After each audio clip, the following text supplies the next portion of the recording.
Hello, and welcome to the second week of Clinical Inquiry 2. Hopefully everybody's enjoying their time in the clinic, and you've also been able to look at some of the feedback that we've given you for your first assignment. This week, we're going to work on assignment number 2 for this course, and also post your first discussion board post. Let me switch over to the Moodle page now, and I'll walk you through this week's assignments. So here we are back on the Moodle website, and it's the second week. So click on June 12th. This week, here are your instructional objectives. Okay, talking about introduction to settings, and that's going to be your discussion board posts. And then searching PubMed, doing literature search assignment number 2, is the second thing to do. And here are your objectives. Going back. You're watching this video now. After you watch this video, then please watch this short video on building a PubMed search. Again, this is something that we did as group work in Clinical Inquiry 1. Now I'm asking you to do it independently. And after you've watched the video, please complete assignment number 2. Standard assignment link. And looking at this assignment, it's the same clinical question. Okay, you've already started finding your search terms with this clinical question and hopefully have gotten some feedback that you can use for this assignment. You're going to follow the steps in the video for building a search. And then put all of your concepts or all of your keywords together with the word or.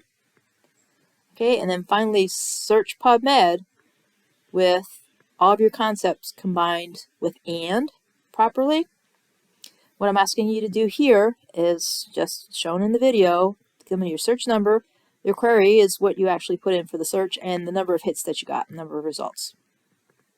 Okay, that means that your last search entered in here is going to have all of your concepts combined with and.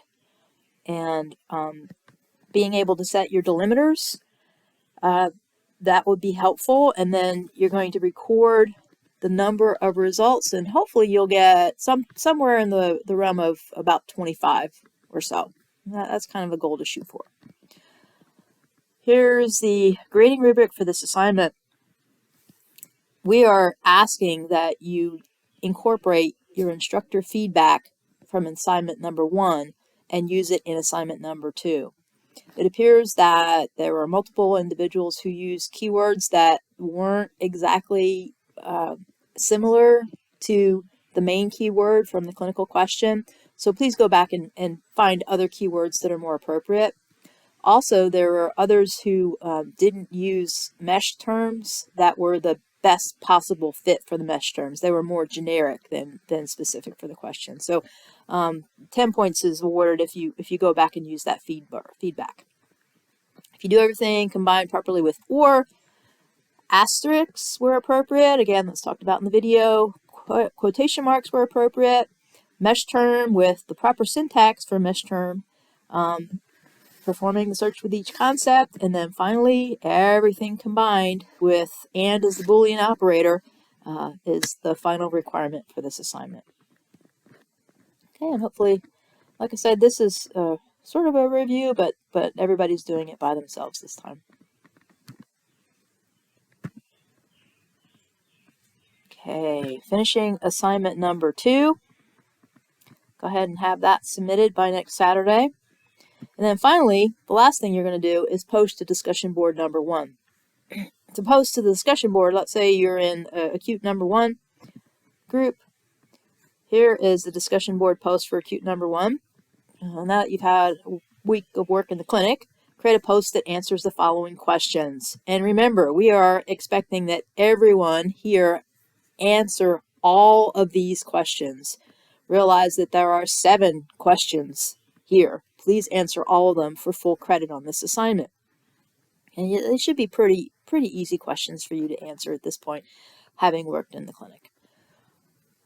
And that's it for this week.